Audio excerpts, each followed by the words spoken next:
আলহামদুলিল্লাহি ওয়া কাফা ওয়া সালামুন আলা ইবাদিহিল্লাযীনা ইসতাফা। সম্মানিত ভাইরা, আমরা যদিও ক্লাস হিসেবে আজকে দ্বিতীয় দিনে পদার্পণ করেছি, তথাপি যেহেতু প্রথম দিক, গত ক্লাসটার একটু পুনরালোচনা হওয়া উচিত, তাই না? একেবারে প্রথম দিক যেহেতু, এবং গতকাল গত দিনে আজকের এমন কেউ আছেন কি ছিলেন না, যেমন মিজান ভাই ছিলেন না।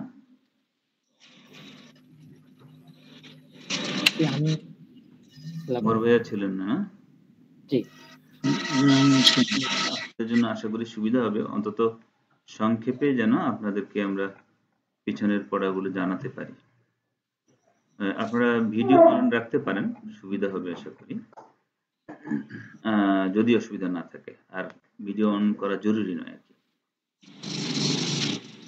তো আজকে আমরা প্রথমেই পিছনের পড়াটুকু, অর্থাৎ প্রথম দিনের পড়াটুকু একটু দেখে নিব। আমরা একেবারেই শুরুর পড়াটাই করেছিলাম গত দিনে, সেটা ছিল মাখরাজ, তাই না? মাখরাজ কাকে বলে, মাখরাজ কত প্রকার, এবং প্রথম দিককার তিনটা মাখরাজ, এইটুকু পড়া পড়েছিলাম, তাই তো? হ্যাঁ, একটু রেসপন্স করিয়েন, সুবিধা হবে বুঝা, যে আপনারা শুনতে পাচ্ছেন কিনা বুঝতে পারবো আর কি। জি, শুনতে পাচ্ছি।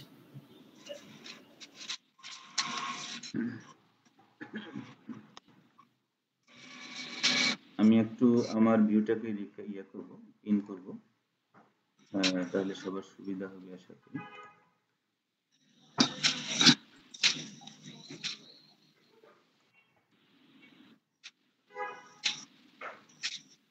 হ্যাঁ, বোর্ডটাকে কি দেখা যাচ্ছে?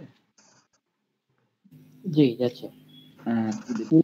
পুরোপুরি দেখা যাচ্ছে না। জি জি জি জি, এবার দেখা যাচ্ছে। ঠিক আছে, আমাকে দেখা জরুরি না, বোর্ডটা দেখাই জরুরি। আমরা লিখে ফেলি আগে, তাহলে আমার সুবিধা হবে আর কি। তারপরে দেখানোর চেষ্টা করব আমি। আমরা সর্বপ্রথম জেনেছিলাম মাখরাজ কাকে বলে। মাখরাজ কাকে বলে কি বলবেন সংক্ষেপে? হরফ উচ্চারণের স্থানকে মাখরাজ বলে। রাইট, হরফ উচ্চারণের স্থানকেই মাখরাজ বলে। আমরা এখানে মূলত কোরআনের ভাষা তথা আরবি হরফ বা আরবি ভাষা পড়ছি, যেহেতু এটুকু লাগিয়ে দিয়ে বলতে পারি যে আরবি হরফের উচ্চারণের স্থানকে মাখরাজ বলে। তো এরকম মাখরাজ কয়টা, তাহলে মাখরাজ কত প্রকার? 17টি। আর আমরা প্রথম ক্লাসে বা গত দিনে কয়টা মাখরাজ পড়েছিলাম? 3টা। আলহামদুলিল্লাহ, আমরা আমাদের সম্মানিত থামামি ভাইকে পেয়েছি। গত দিনে আমরা 3টা মাখরাজ পড়েছিলাম, তাই তো? তো প্রথম মাখরাজটা কি ছিল, কে বলবেন? হামজা হা। আমি একটু লম্বা করে ফেলি মনে হয়, তাহলে আমার লিখতে সুবিধা হবে এবং মাখরাজগুলো দেখানো যাবে। দেখা কি যাচ্ছে? এই সবুজ কালি হওয়াটা অন্যায় হয়ে গেছে, কালো এলো। আচ্ছা, আমি কালো কালিটা নিব ইনশাআল্লাহ আবার।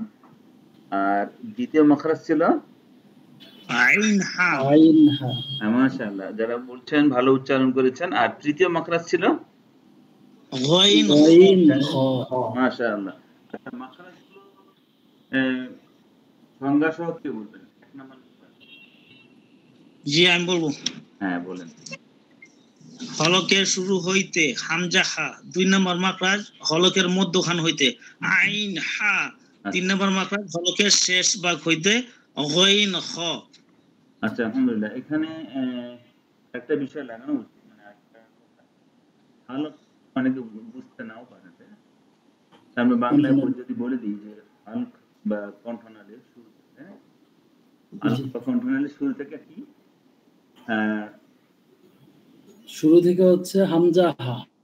হামজা হা, মোহরের একটু চাপা হয়ে গেছে, অর্থাৎ 2 নম্বর মাখরাজের কিছুটা বু পেয়েছে। বু মানে বোঝেন তো? গন্ধ বলে না, খুশবু। জি জি, খুশবু মানে সুগন্ধ, আর বদবু খারাপ গন্ধ।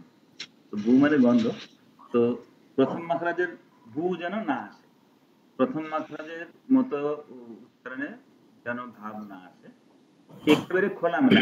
বাংলায় বলেছি যে বাংলায় যে হ উচ্চারণ হয়, আমরা বাংলায় হ উচ্চারণ করি, হ, এই হটা দিয়ে হামজা হা দুটেই হবে, ঠিক আছে তো? একেবারেই এই বিষয়টা নিশ্চিত হয়ে রাখেন, নিশ্চিত করে রাখেন। এখানে কিন্তু কোনো সমস্যা নেই, প্রথম মাখরাজটা খুব ক্লিয়ার, হামজা হা। এবং হামজা বলতেও যে হ, বাংলা হ, হা বলতেও বাংলা হ, একই ধরনের হ দিয়েই দুইটাই উচ্চারণ হবে, একটা হামজা হা। আর এই হামজা উচ্চারণ করতে কি আমরা টেনে পড়বো? টেনে পড়বো না। হামজা এবং আলিফ বলার সময় কোনোভাবেই টান করা যাবে না। আর হা আলিফ টান দিয়ে করবো, হা এক আলিফ টানে করবো। হ্যাঁ, আচ্ছা, 2 নম্বর মাখরাজ করেছিলাম আইন হা। হ্যাঁ, এটা কোথায়? হালক বা কণ্ঠনালীর মধ্য থেকে, মধ্য থেকে আইন হা, আইন হা, কয় আলিফ টানবো? 3 আলিফ। 3 আলিফ টানবো। আর হা এক আলিফ টানবো। আর সূত্রটা আমরা জানি, আশা করি মনে আছে। শেষের মাখরাজটা ছিল কি? একটু মাখরাজ বলেন। কণ্ঠনালীর শেষ ভাগ, 3 নম্বর মাখরাজ কণ্ঠনালীর শেষ ভাগ হতে। জি জি। গয়িন খ, আবার গয়িন খ। হ্যাঁ, আমরা এই দুই হরফের একটা স্পেশাল বৈশিষ্ট্য করেছিলাম, কি বলেন তো? এই হরফটা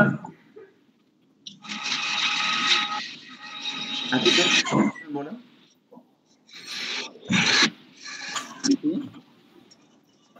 হ্যাঁ, আচ্ছা, আমি বলে দিচ্ছি, একটা বৈশিষ্ট্য তো এই মোটা হবে, তাই না? গাইন খা, এই দুটাই একটু মোটা হরফ, তাই তো? গাইন খা একটু মোটা হরফ। আর পক্ষান্তরে আরেকটা ব্যাপার বলেছিলাম যে গাইন এবং খা বলতে অনেকে গাইন বলেন, সেটা যেন না বলেন, এটা গয়ের মতো উচ্চারণ হবে না, বরং গা আকার থাকবে কিন্তু মোটা হবে। একইভাবে খা, খ নয়, হ্যাঁ, খ নয়, বরং খা, অর্থাৎ জবর দিয়েই উচ্চারণ হবে, খা আলিফ জবর খা, এটা যেন জি বা খ না হয়, একদম খা হবে না, মোটা হবে, রাইট? আমাদেরকে খেয়াল করেন, আমি কিন্তু আকার দিয়ে পড়ছি, কিন্তু বলার সময় গোল হয়ে আসছে উচ্চারণটা, এবং মুখটা একই রকম অবস্থায় থাকবে, এমন না যে এরকম না, মানে শুরুতে বেশি গোল হবে, আস্তে আস্তে ছড়া যাবে, এরকম না, মোটা হয়ে আসবে, একইভাবেই পুরো উচ্চারণটা হবে, গাইন খা, তাই না? গাইন খা, জি, গাইন খা, গাইন খা। আচ্ছা, এবার আমি 3টা মাখরাজে একটু উচ্চারণটা আরেকবার বলে দিব, আপনারা পারলে আমার সঙ্গে সঙ্গে বলবেন, আমি বলার পরে পরে সবাই একসঙ্গে বললে খুব সুন্দর হবে। আমরা 1 নম্বর মাখরাজ পেয়েছিলাম হালক বা কণ্ঠনালীর শুরু থেকে, একদম শুরু মানে নিচ থেকে, হামজা হা, সবাই বলেন হামজা হা, হামজা হা, হামজা হা। বেশ। 2 নম্বর মাখরাজ কি ছিল? হালক বা কণ্ঠনালীর মধ্যস্থান হইতে, মধ্য থেকে বা মধ্যস্থান থেকে, যেটাই বলেন, সেই হরফ দুটো কি ছিল? আইন হা, আইন হা, আইন হা, আইন হা। হা। গলাটা একটু চেপে উচ্চারণ, তাই তো? আইন হা। জি, আরেকটা বিষয়, কেউ কেউ এটা ভুলটা করে বসেন, সেটা হলো যে আইন মানে অনেকক্ষণ চেপে ধরে থাকে, এমনটা করা যাবে না, শুরুতেই শুধু চেপে ধরে উচ্চারণটা করতে হবে, তারপর ছেড়ে দিতে হবে। আর খাটাও তাই, খা, এরকম হবে না, খা শুরুতেই হরফটার মাখরাজ যেটা, সেটা শুরুতেই ধরবে, তারপর কিন্তু ছেড়ে দিতে হবে। ছেড়ে দিয়ে যে উচ্চারণটা হবে সেটা কিন্তু ওই যে বলেছিলাম যে 16 এবং 17 নম্বর মাখরাজ, একটা হলো মদের উচ্চারণ আর একটা হলো গুণার উচ্চারণ। এই মদের উচ্চারণটা কিন্তু 16 নম্বর মাখরাজ। তো সেই জন্য ওই 16 নম্বর মাখরাজ উচ্চারণ করার যে জায়গাটা হলো মুখের খালি জায়গা, সেজন্য এই যে টানটা, যত রকম টান সবগুলোই খালি জায়গা থেকে উচ্চারণ হয়। তো বিষয়টা খেয়াল করবা। আচ্ছা, 3 নম্বর মাখরাজ ছিল কি? হালকা কণ্ঠনালীর শেষ ভাগ থেকে শেষ ভাগ হইতে গাইন গয় খা খ গাইন গয় খা খ গাইন খা। গয় খ। জি, এইখানে একটা বিষয় বলেছিলাম, সেটা হলো যে বাংলায় যে গ এর উচ্চারণ, সেই জায়গাটা আর এই ঘ এর উচ্চারণ একটু তফাৎ, তাই না? বাংলায় গটা কিন্তু আর সামনে থেকে উচ্চারণ হয়। হ্যাঁ, এই আমরা আজকে 4 এবং 5 নম্বর মাখরাজ পড়ার চেষ্টা করবো ইনশাআল্লাহ। তো 5 নম্বর মাখরাজের যে জায়গাটা, সেখান থেকে এই বাংলা গটা উচ্চারণ হয়। 5 নম্বর মাখরাজ কাফ বলে দিচ্ছি, এটা আমরা পড়বো আজকে। এই যে যেটা হালকা কাফ আর কি, যেটাকে ছোট কাফ বলে কেউ, এই কাফের উচ্চারণ হলো ক। বাংলা ক আছে না, হুবহু সেই জায়গা। আপনারা একটু খেয়াল করলেই উচ্চারণ করতে পারবেন। আশরাফ ভাই কিছু বলবেন? আশরাফ ভাই হাত তুলেছেন ভুল করে নাকি প্রয়োজন আছে? সম্ভবত উনি ভুল করে হাত তুলেছেন, কথা বলছেন না। আচ্ছা, তাহলে কি বলছিলাম যে ক, বাংলা ক এবং কাফ, আরবি কাফ একই জায়গার উচ্চারণ। বাংলা ক উচ্চারণ হয়, আমরা এটাকে বলি ক বর্গের উচ্চারণ। আপনারা জানেন হয়তো যারা বাংলা বর্ণমালা পড়েছেন, যে ক বর্গের হরফ কাটা 5টা, ক, খ, গ, ঘ, ঞ, একই জায়গা থেকে উচ্চারণ হয়। তেমনি ক বর্গ আছে, ক বর্গ থেকে উচ্চারণ হয় 2 ঠোঁট থেকে, না? প, হ, ব, ভ, ম। খেয়াল করছেন, প্রতিটি হরফ 2 ঠোঁট মিলিয়ে উচ্চারণ হয়। এটা বাংলা মাখরাজ বললাম আর কি, তাই না? ক বর্গ। এরকম ক বর্গের যে উচ্চারণ, সেটা কিন্তু আরবি কাফের উচ্চারণ, একই উচ্চারণ। তো যাই হোক, ওটা আমরা প্রসঙ্গক্রমে বললাম, সুবিধা হবে, কারণ আজকে এটা পড়বো। কিন্তু এই খা, গাইন এবং খা ওই জায়গা থেকে উচ্চারণ হবে না। এমনকি আমরা 4 নম্বর মাখরাজে পড়বো কি হাফ, সেটাও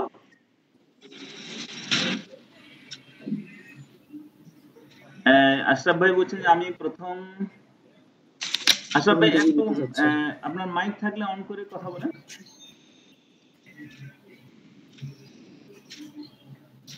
আনমিউট করে কথা বলেন একটু, আমি কথাটা বুঝতে পারিনি আপনার। আচ্ছা, কথা থাকলে শেষেও বলতে পারবেন, তাহলে আমাদের ক্লাসের সুবিধা হবে। আচ্ছা, তাহলে 1 থেকে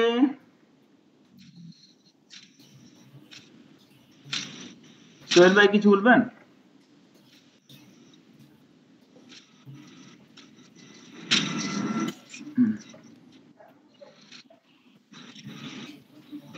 কিছু বলতে চাইলে একটু বলে ফেলবেন, তাহলে আমাদের টাইমটা লস হবে না। হ্যাঁ, আচ্ছা, তাহলে খেয়াল করেন যে 3 নম্বর মাখরাজ পর্যন্ত কি আমরা শিখলাম? তো 3 নম্বর মাখরাজটা ছিল ঘ, গাইন, তাই না? আর খা। এই খায়ের উচ্চারণের জন্য বলেছিলাম যে বাংলা ক, খ একই বর্গের উচ্চারণ, ক যে জায়গা থেকে, খ সেই জায়গা থেকে। কিন্তু আরবি খ ওই জায়গা থেকে উচ্চারণ হয় না, একটু নিচে থেকে উচ্চারণ হয়। আমরা তো আওয়াজ শুনেই বুঝি, তাই না? বাংলা খ বলে না কিন্তু, তাই না? খ বলে, খ হালকা, বাংলার উচ্চারণটা হালকা। আরবির উচ্চারণটা যেহেতু কণ্ঠনালীর এই যে শেষ ভাগ থেকে উচ্চারণ হয়, এই জন্য একটু ভারী উচ্চারণ হয়, খা খা। আর এটা উচ্চারণ একটু মোটা হবে, খা নয়, খা। আবার খ তাও নয়, খা। হ্যাঁ, এটা খেয়াল রাখবেন। আচ্ছা, তাহলে আমরা এখন 4 নম্বর মাখরাজে যেতে পারি নাকি? চার নামের মাখরাজ তিনটা চলে গেল কিন্তু হালকের, হালকের পরেই জিহ্বার গোড়ায় চলে আসবো আমরা। জিহ্বার গোড়া তার বরাবর উপরের তালুর সাথে লাগিয়ে কাফ, এই বড় কাফ বলি না, দুই না উক্তাওয়ালা কাফও বলি। আমি লিখে দিচ্ছি,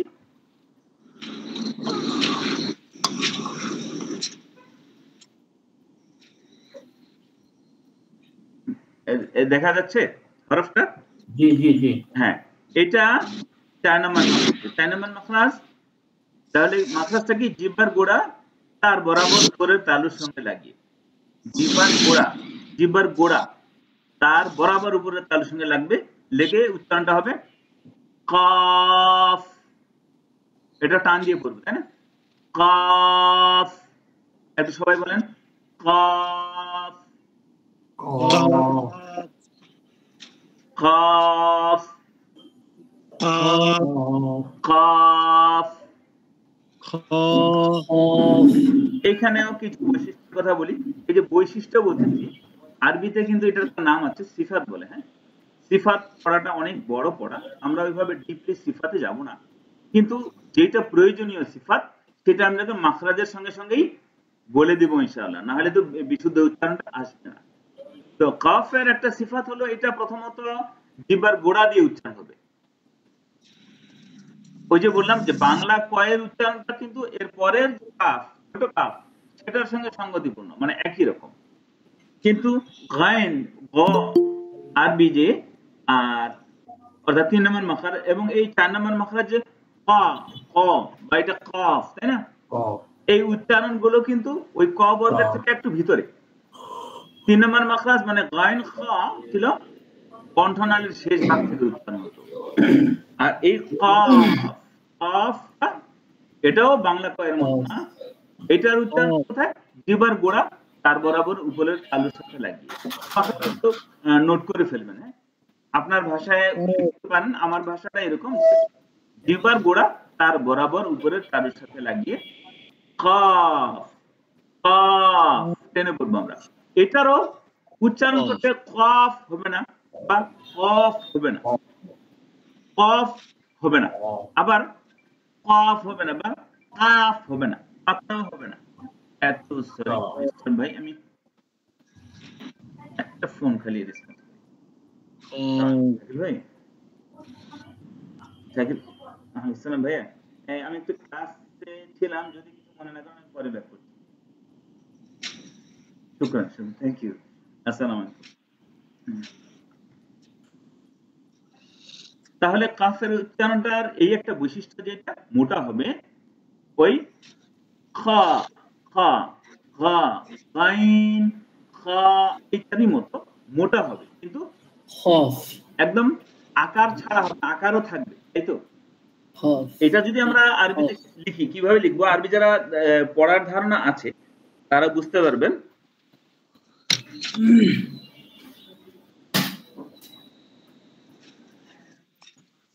এটা উচ্চারণ করে পড়তে পারলো কেউ? বানান করে লম্বা টান হবে, তাই না? কাফ আলিফ জবর কাফ ফা সাকিন, তাই না? কাফ। আচ্ছা বলেন তো, এটা কি জবর না? জি জি। তো জবরের উচ্চারণ আসতে হবে না? আমি যদি কফ বলি তাহলে তো আকার জবরের মূল্যটা থাকবে না। আসলে জবর তথা আকার অবশ্যই থাকবে, অবশ্যই সেটা উচ্চারণে আসবে, কিন্তু বৈশিষ্ট্য হলো এইটাই, সেই আকারটা একটু মোটা হয়ে আসবে। অর্থাৎ কফ যেমন হবে না, তেমন কাফ হবে না, হালকা পাতলা হবে না। কা কা জায়গা কিন্তু ঠিক আছে, খ আর কা একই জায়গায়, মাখরাজ ঠিক আছে, কিন্তু সিফাতে মোটা হবে, খাফ। ঠিক আছে তো? কাফ। আরেকটা জিনিস খেয়াল করবেন, যেটা অন্য হরফগুলোর ব্যাপারে বুঝবেন, সেটা হলো যে কফ এরকম হবে না, আস্তে আস্তে ছড়া যাবে না, একরকম হবে। কফ বলি, প্র্যাকটিস করবেন, লজ্জা করবেন না, বেশি বেশি অনুশীলন করবেন, দেখবেন যে উচ্চারণ খুলে গেছে, ভালো উচ্চারণ হচ্ছে। আপনার এই বিষয়টা তো এমন যে আপনার অনুশীলন করা হয়ে যাবে না, তাই না? শুনলেই শুধু হয়ে যাবে না। তো যে জন্য প্রচুর অনুশীলন দরকার। শরম করবেন না, আল্লাহ আপনাদের সাহায্য করবেন। আমি যদি আমাকে সাহায্য না করি, আল্লাহকে সাহায্য করবেন? করার কথা না, কিন্তু আল্লাহর সুন্নাহ এটা না। তো মানুষ যতক্ষণ পর্যন্ত নিজেকে সাহায্য না করে, আল্লাহ তাকে ওই মানুষকে সাধারণত সাহায্য করেন না। তো তাহলে কাফের উচ্চারণটা আমরা বৈশিষ্ট্য কি পেলাম, যেটা মোটা হবে এবং জিহ্বার গোড়া দিয়ে উচ্চারণটা হবে। খফ মাখরাজটা কি ছিল? জিহ্বার গোড়া তার বরাবর উপরের তালুর সাথে লাগিয়ে। খফ খফ খফ খফ খফ। এটা গেল 4 নাম্বার, তাই না? আচ্ছা, আমরা 5 নাম্বার পড়বো আজকে। 5 নাম্বার হরফটা আরো সহজ, কিন্তু বুঝানোটা একটু কঠিন, আবার খুব সহজ। চেনেন এই হরফটা নিশ্চয়ই? আমরা এর আগে বলেও দিয়েছি, তাই না? আপনারা লিখতে চান? আপনাদের কিন্তু লিখতে হবে। আপনি যদি না লিখেন তাহলে শিক্ষক হবেন কিভাবে, বা লেখা শিখবেন কিভাবে? আপনি তো কাউকে পড়াতে হবে, তাই না? খায়রুকুম মান তাআল্লামাল কুরআনা ওয়া আল্লামা। তোমাদের মধ্যে সর্বোত্তম সেই ব্যক্তি যে কোরআন নিজে শিখে এবং অন্যকে শেখায়। এই জন্য আমি যে ভাইদেরকেই পড়াই তাদেরকে অনুরোধ করি যে আজকে থেকে আপনি যেমন ছাত্র, আজকে থেকে আপনি শিক্ষক, অর্থাৎ আজকে থেকে আপনি মুআল্লিম হওয়া শিখে যাবেন বা শিখতে হবে। খুব ভালো হয় আপনি যখন পড়বেন এখানে, ওই লেসনটা, ওই পড়াটাই যদি বাসায় কাউকে পড়ান বা যে কাউকে পড়ান, বাচ্চাদেরকে পড়াতে পারেন, তাহলে অনেক সুন্দর হবে। এমনকি অনেকের বাচ্চারা কিন্তু মক্তবে বা মাদ্রাসায় পড়েন, তাদের সঙ্গে দরকার পড়েন, তাকে যদি পড়ানোর অবস্থা আমার না থাকে, অর্থাৎ সেই যদি ভালো জানে, তাহলে তার সঙ্গে করেন না, পড়াশোনা করেন না, দেখবেন যে ও সুন্দর উচ্চারণ দিচ্ছে, তাতে আপনার হেল্প হবে ইনশাআল্লাহ। এবং বাচ্চাদের কাছে আমাদের দ্বিধা থাকে না, বা বাচ্চা আমাদেরকে পড়ালে আমরা লজ্জা পাবো না ইনশাআল্লাহ। এটা তার সঙ্গে চর্চা করলে বাচ্চারাও কিন্তু অনুপ্রাণিত হবে, তার পড়াশোনা আগ্রহী হবে ইনশাআল্লাহ। তো আমরা খেয়াল করব এবং পড়ানোর চেষ্টা করবো, যে কত আজকে থেকেই চেষ্টা করব। এই মাখরাজটা দেখেন, এটাও কাফ। এটা দেখেন গত মাখরাজটা কি ছিল? খফ, অর্থাৎ এটা জিহ্বার গোড়া তার বরাবর তালুর সাথে লাগিয়ে খফ। এইটা জিহ্বার গোড়া না, আবার জিহ্বার মাঝখানেও না। তাহলে পরিভাষাটা শুনেন, জিহ্বার গোড়া এবং মাঝের মধ্যখান, অথবা এইভাবে বলেন জিহ্বার গোড়া এবং জিহ্বার মধ্যের মাঝের অংশ। লেগে যাচ্ছে নাকি? জিহ্বার গোড়া এবং মাঝের মধ্যের অংশ, মাঝ আর মধ্য তো একই কথা নাকি? অর্থাৎ জিহ্বার গোড়ার দিক থেকে 1/4 আগাবেন। আমি যদি জিহ্বার একটা চিত্র আঁকার চেষ্টা করি, এটা যদি গোড়া হয়, এটা যদি গোড়া হয়, তাহলে আমরা 4 নাম্বার মাখরাজ এখান থেকে উচ্চারণ করেছি, এটা সরাসরি উপরে তালুর সাথে লাগিয়ে, তাই না? আর এই জিহ্বার যদি এটা অনুমান করে মাঝখান এটা হয়, তাহলে এটাও কিন্তু একটা মাখরাজ। আমরা পরবর্তী মাখরাজ কিন্তু ওখানে যাব। তো 5 নাম্বার মাখরাজ যেটা আমরা এখন পড়ছি, কাফ, এটার মাখরাজ এই গোড়া এবং মধ্যের মাঝের অংশ। আমি কি বুঝাতে পেরেছি এবার মনে হয়? জি, তাই না? তার মানে কি জিহ্বার 4 ভাগের 1 ভাগে যে, তাহলে জিহ্বার গোড়া এবং জিহ্বার মধ্যের মাঝের অংশ, এভাবে বললে কি বুঝতে হবে? এটা আপনি আপনার ভাষা ঠিক করে নিতে পারেন, আপনি কিভাবে বুঝবেন এবং বুঝাতে পারবেন, আপনি একটা পরিভাষা ঠিক করে নিতে পারেন, সমস্যা নেই। কিন্তু বইগুলাতে সচরাচর যেভাবে লেখা থাকে বা ওস্তাদরা ওই ভাষাই পড়ান দেখি, তাতে কিন্তু যদি আপনি এটাকে প্র্যাকটিক্যালি ভাবেন, দেখবেন যে আপনি বুঝতেছেন না কথাটা, এবং জাস্ট আমরা মুখস্থ করে যাই।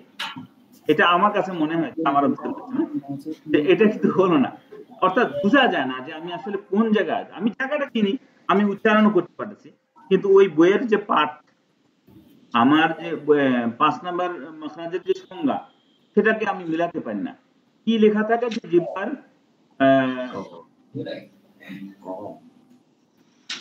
জিহ্বার গোড়ার একটু আগে বাড়িয়ে তারপরে উপরে তার সঙ্গে লাগে, এইরকম একটা ভাষা থাকে, তাই না? অনেকে এটা বুঝতে পারে না, এই জন্য আমি একটু খুলে দেখালাম, তাহলে আপনার ভাষায় যেটা হবে সেভাবেই একটা ভাষা সাজিয়ে নিতেন, এভাবেই পড়বেন, এভাবেই মুখস্থ করবেন এবং অন্যকে পড়াবেন ইনশাআল্লাহ। তবে অন্যকে পড়ানোর ব্যাপারে সবচেয়ে বেশি গুরুত্ব দিবেন যে যাকে পড়াচ্ছেন উনি কিভাবে বুঝতেছেন, ওনাকে আপনিও এই চিত্রটা দরকার হলে আনবেন, একে বলবেন আপনি কিভাবে বুঝেন সেভাবেই লিখেন, সেভাবেই পড়েন, কিন্তু জায়গাটা চিনতে হবে। আচ্ছা, জায়গা চেনার ব্যাপারে বাংলা ক এর উচ্চারণ যেই জায়গা থেকে, অর্থাৎ বাংলা ক বর্গ যেটা আমরা আগেই বলেছি, তাই না? শুরুতেই বললাম যে কলমটা শুকিয়ে গেছে। ক বর্গের উচ্চারণটা যেখান থেকে ক, এই 5 নাম্বার মাখরাজের কাফ একই জায়গা থেকে, অর্থাৎ কাফ জবর কা, তেমনি বাংলা ক আকারে কা, এই ক এই কা, এই কাফের জবর দিলে বাংলা কয়ে আকার দিলে কি উচ্চারণ হবে? তো বাংলায় কয়ে আকারে কা, তেমনি কাফ জবর কা, একই উচ্চারণ, একই মাখরাজ, একই জায়গা থেকে, এটা মনে রাখবেন, তাহলে এটা আপনার উচ্চারণের বিশুদ্ধতাটাকে নিশ্চিত করবে ইনশাআল্লাহ। আর এটা সহজ, এই কাফটাই সহজ, আমাদের আগের কাফ একটু কঠিন, তাই না? এটা সচরাচর বাংলায় এরকম উচ্চারণ নাই, তো যে জন্য আমাদের কাছে একটু কঠিন মনে হয়। আজকে কঠিন শুধু আমি যদি ক্লিয়ার হতে পারি যে হ্যাঁ এইটার জায়গাটা একটু ভিন্ন, যেটা আমরা অভ্যস্ত নেই, ওই জায়গা থেকে আমি উচ্চারণটা করব। আমার উচ্চারণটা ঠিক হচ্ছে না মিলিয়ে দেখার বিষয়, মিলিয়ে দেখলেই তো আলহামদুলিল্লাহ, আপনি চর্চা করবেন দেখবেন যে ঠিকই হয়ে যাচ্ছে, এই কোনো বিষয় না ইনশাআল্লাহ। তাহলে 5 নাম্বার মাখরাজ কি হলো? জিহ্বার মধ্যভাগ, সরি, জিহ্বার গোড়া এবং মধ্যের অংশ হইতে তার বরাবর উপরে তার সাথে লাগবে, তাই তো? তাই না? আগেটা কি ছিল? জিহ্বার গোড়া তার বরাবর উপরে তার সাথে লাগতো, সেটা কি ছিল? কাফ। খেয়াল করেন ওখানে জিহ্বা লাগতেছে কিন্তু কা কা কা, জিহ্বার গোড়াটা উপরে লাগান, কাফ কাফ লাগছে, তাই না? তো জিহ্বার গোড়া মাঝের মধ্যের অংশ, মানে জিহ্বার 1/4 যার পর যে জায়গাটা পাবেন ওই জায়গাটাকে এবার লাগান, দেখবেন ঠিক কাফই হচ্ছে, কাফ কাফ, হ্যাঁ একটু বলবেন কাফ। আচ্ছা, এখানে একটা সমস্যা দু একজনের হচ্ছে আমি শুনতে পাচ্ছি, সেটা হলো যে এই যে কাফ আগের মাখরাজ এবং এটা ছিল কাফ, দুইটারই শেষে ফ, বাংলায় ফ আমরা যদিও বলি, আরবিতে ফা, তাই না?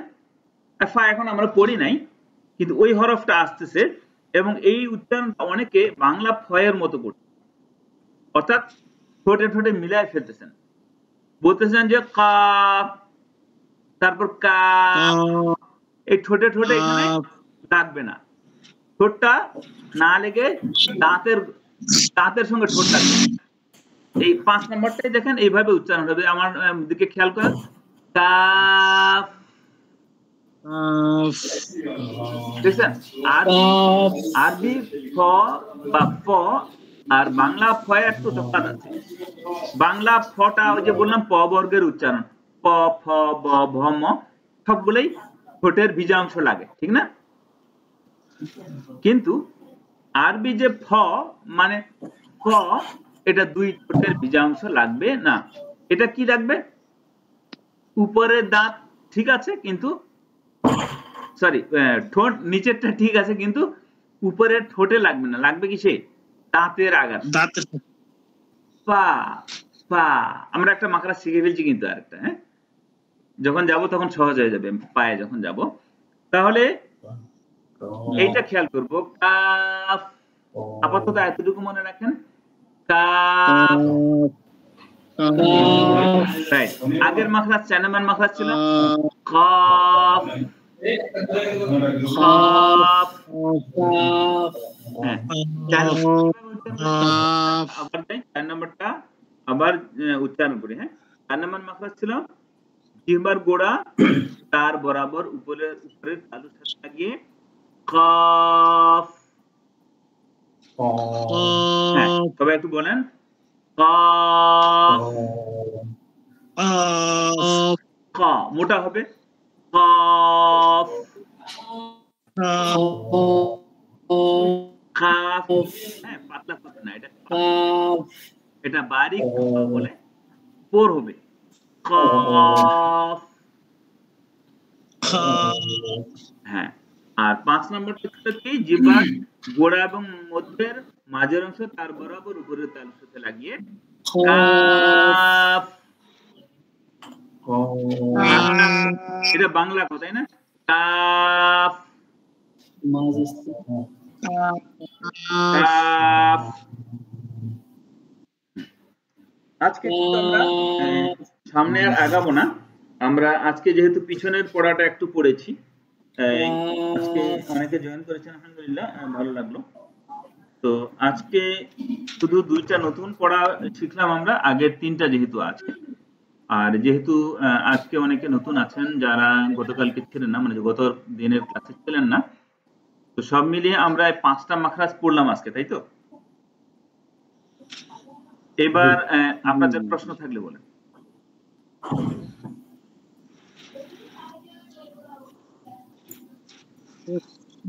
আমরা 5-6 মিনিট টাইম দেবো। হ্যাঁ হ্যাঁ বলেন। মিজান ভাই কিছু বলবেন? জোরে বলেন। আচ্ছা আমি বলবো। হ্যাঁ বলেন। জি জি জি আমি বলছি যে মনে হয় একটা প্রিন্টিং বই দরকার ছিল। আচ্ছা, বৈজ্ঞানিক পদ্ধতিতে কোরআন শিক্ষার একটা বই দরকার ছিল, তাহলে হয়তো কি বইটা আমরা ধরতাম, আপনি ওখান থেকে বলতেন, আচ্ছা প্লাস বোর্ডে দেখাই দিতেন। বোর্ডের কালিটা ছিল হলো ব্লু কালি, যেটা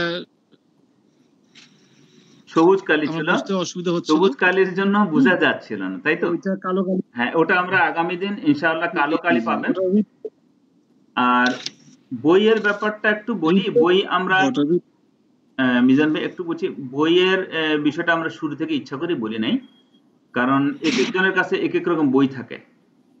তো আমি চাচ্ছি না যে আপনারা যে কোনো ধরনের বই দেখেন, সেক্ষেত্রে আমার চয়েস আছে যে কোনটা বই পড়লে ভালো হয়। তো এই আমি যেটাকে চয়েস করি সেই বইটা বাজারে পাওয়া যাচ্ছে না। তো আপাতত আপনারা বই যে কোনো বই সামনে রাখতে পারেন শুধু হরফটা চেনার জন্য, দেখার জন্য, কিন্তু বইয়ের যে পরিভাষায় আপনারা লেখা আছে ওইভাবে আপাতত পড়িয়েন না, প্যাচ লাগতে পারে। তবে হ্যাঁ, মিলিয়ে দেখার জন্য পড়তে পারেন, একটু চেষ্টা করবেন প্রায়োরিটি দেওয়ার আমাদের ক্লাসটাকে। হ্যাঁ, কারণ বইয়ে লেখার ভাষা তো ঠিক হুবহু বোঝা যায় না। অনেকের আমি অনেক কায়দা পড়েছি যে কায়দার পরিভাষায় বুঝাতে পারেনি কি বলতে চাচ্ছেন উনি। আরেকটা কথা বলতে চাচ্ছি। হ্যাঁ প্লিজ। আচ্ছা, আপনি যে বইটাকে ফলো করেন এবং আপনার যেটা পছন্দের বই, সে বইটা যদি আপনি একটু ফটোকপি করে আমাদের লিংকে দিয়ে দেন, তাহলে আমরা এটা প্রিন্ট করে নিতে পারি। আচ্ছা হ্যাঁ, ফটোকপি না, পিডিএফ কপি অন্তত করতে পারলে ভালো হতো আর কি, তাই না? ফটোকপি হলে তো আবার ফিজিক্যাল হয়ে যায়। আচ্ছা আমি চেষ্টা করব। আর তবে সবচেয়ে ভালো যে আমি যেভাবে পড়াচ্ছি আপাতত এইভাবে নোট করতে থাকেন, এটা একটা বই হয়ে যাবে। না নোট ঠিক আছে, আমরা লিখবো, কিন্তু হয়েছে কি ওই একটা ইয়ে থাকলে ওইটাকে আমরা পারবো, প্লাস আপনার লিখে দিলেন, বললেন, সেটাও দেখতে পারবো, আর পরবর্তী সময় এটার সাথে মিলিয়ে পড়া যাবে। ঠিক আছে, চেষ্টা করবো আমরা। জি, আর কেউ কিছু বলবেন?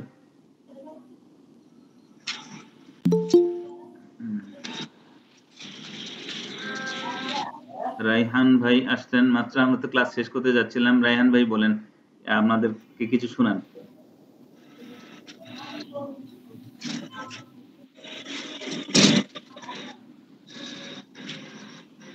আমরা সম্মানিত থানামের কাছ থেকে কিছু শুনবো মনে হচ্ছে। ভাই আনমিউট করে কাইন্ডলি। জি, আসসালামু আলাইকুম। আসসালামু আলাইকুম। ওয়ালাইকুম আসসালাম। প্রথম দিন ক্লাসে কতজন ছিলেন? প্রথম দিন বলতে আমরা একদম প্রথম দিন পেয়েছিলাম ওরিয়েন্টেশনের দিন 12 জনের মতো মনে হয়, 10, 11 বা 12 এরকম পেয়েছিলাম, মানে ঢুকছে বের হয়েছে এরকম কয়েকজন আছে। আর তারপরের দিনের ক্লাসে একেবারেই কম। কয়জন ভাই? 6 জন ছিলাম। মোর ভাই, ইমরান ভাই বলতে পারবেন মনে হয় 5-6 7 জন না? 6 জন আছি মোট। একজন আমি 2 জন ছিলাম একসাথে। আজকে তো 10 জন মনে হয় আজকে। আজকে হ্যাঁ, আপনি আমি বাদ দিলে 9 জন, তারপর কম না আলহামদুলিল্লাহ। উপস্থিতি খুবই কম, সব ওয়ার্ড থেকেই তো Right. মানে রেসপন্স। জি জি। ইমরান ভাই কোন ওয়ার্ড? ইমরান ভাই আমি হচ্ছে কৃষি মার্কেট পশ্চিম ওয়ার্ড। ও আচ্ছা আচ্ছা বুঝছি। ভাই রিয়াজ ভাই ওয়ার্ডের। রাজু ভাই, হ্যাঁ। রাজু ভাই, রিয়াজউদ্দিন। আর এসে কে? আপনারা সবাই ভিডিও যদি সুযোগ থাকে অন করান, ভিডিও অন করেন। ভিডিও অন করলে সুবিধা হয় দেখতে। মোহর ভাই তো দেখলাম। আর ওই নিচে কি জান্নাতুল কে? জান্নাতুল বাকি। আর উপরে ওই কি এসে আসলে উনি আজাদ ভাই, সম্ভবত ওনার ছেলের আইডি নাকি? আজাদ ভাই কি এখন আজকে আমাদের অ্যাটেন্ড করেছি। আগামী ক্লাসের টাইম কোন দিন হবে ক্লাস? আমাদের ক্লাস টাইম হলো রবি, মঙ্গল এবং বৃহস্পতি। রবি মঙ্গল বৃহস্পতি 10টায়। জি 10টায়। আজকে যারা আমরা অ্যাটেন্ড করছি, আগামী ক্লাসে অন্তত একজন ভাই আরেকজন ভাইকে অ্যাটেন্ড করাই মিনিমাম, তাহলে আমাদের সংখ্যা বাড়বে। নিজে অ্যাটেন্ড করবেন এবং কমপক্ষে একজন ভাই। ক্লাসে বেশি লোক হলে নিজেদের ভিতরে তো ভালো লাগে, আবার যিনি ক্লাস করান তিনিও উৎসাহ পান, আলহামদুলিল্লাহ উপস্থিতি ভালো। এটা পারা যাবে না ভাই? জি জি ইনশাআল্লাহ। জি ইনশাআল্লাহ। জি ভাই ইনশাআল্লাহ। তো আপনি একটু শেষ দিয়ে একটা কথা বলে শেষ করে দেন, আমরা ক্লাস শেষ করতে যাচ্ছি। আপনি শেষ তো, টাইমই তো শেষ। জি এখন এই যে শুরু হলো, শেষ 15 মিনিট আছে। আর 15 মিনিট আছে এখনো 15 মিনিট আছে। মানে টাইম কত? 1 ঘন্টা? 1 ঘন্টা। জি। ও এটা আবার কোন কৃষি? আমি তো জানি 40 মিনিটে শেষ হয়ে যায়। ওই যে 40 ছিল জুমে, কিন্তু আমাদের গুগল মিট 1 ঘন্টা নিয়ে সুযোগ দেয় আর কি। ও মাশাআল্লাহ, সে ধন্যবাদ তো গুগল মিট কে দিতে হবে। তোমরা খুব ভালো মানুষ। আগে তো আনলিমিটেড ছিল, এখন এটা লিমিটেড করে দিয়েছে। আলহামদুলিল্লাহ। জি সম্মানিত ভাইরা, আজকে আমরা এই ক্লাসটার উদ্যোগ ওমর ফারুক ভাই নিয়েছেন, আর আমরা যারা জয়েন করছি সবাইকে আন্তরিক মোবারকবাদ। আমাদের উদ্দেশ্য হচ্ছে আমরা যাদেরকে রোকন মানে উত্তীর্ণ করতে চাই, ম্যাক্সিমাম ভাই যে যারা মাদ্রাসা ব্যাকগ্রাউন্ড না, তাদের ভিতর অধিকাংশই এই সহি তেলাওয়াতের কারণেই প্রার্থী হতে পারেন না, রোকন হতে পারেন না। আমাদের তো আমি যাদেরকে গত 14 তারিখে আমার ওয়ার্কশপে যারা ছিলেন প্রায় 25 জনের ভিতর কন্টাক্টে 4 জন ভাই ফেল করছেন। শুধু কন্টাক্ট সবকিছু ভালো, রিপোর্টের মান ভালো, সিলেবাস ভালো, অন্য বিষয় ভালো, তেলাওয়াত সহি না। তাদেরকে আবার দেখতেছি না যারা ফেল করছিলেন। তবে সাংগঠনিক শুধু রোকন হওয়ার জন্য নয়, তেলাওয়াত সহি হওয়া জরুরি তো নিজের নামাজ সহি হওয়ার জন্য। এই বিষয়টাই সামনে রেখে আমি আজকে যেহেতু এখানে ক্লাস টাইম 1 ঘন্টা, রমজান মাসে কিভাবে ক্লাস করবেন ওমর ফারুক ভাই? ওইটা আমরা সিদ্ধান্ত এখন আসি নাই, তবে আমার যতটুকু চিন্তা আছে সেটা হলো যে রাত্রেই করতে হবে এবং 10টা না হলে 10:30 করতে হবে। প্রয়োজনে টাইম কমায় দিয়ে 10:30 থেকে 11টা করতে পারি। আধা ঘন্টা। হ্যাঁ, রমজান মাসে তারাবির পরে যে টাইম নির্ধারণ হোক, আধা ঘন্টা। হ্যাঁ, সবাই ক্লান্ত, আধা ঘন্টা। জি জি। তাহলে বোরিং ফিল করবে না, আধা ঘন্টায় ক্লাস সারা। তাহলে আমরা আমরা যারা আজকে উপস্থিত হয়েছি নিজে আগামী ক্লাসে অ্যাটেন্ড করবেন। আর এই যে 5টা মাকরাজ আজকে পড়ানো হলো, এগুলো বারবার প্র্যাকটিস করা, খাতায় লেখা, অন্যের সহযোগিতা নেওয়া, তার আরো বেশি সহি হবে ইনশাআল্লাহ। জি সবাইকে ধন্যবাদ। তো শুকরান, আজকে আমরা এখানেই শেষ করি। সম্মানিত ভাইরা, আসসালামু আলাইকুম ওয়া রাহমাতুল্লাহি ওয়া বারাকাতুহু।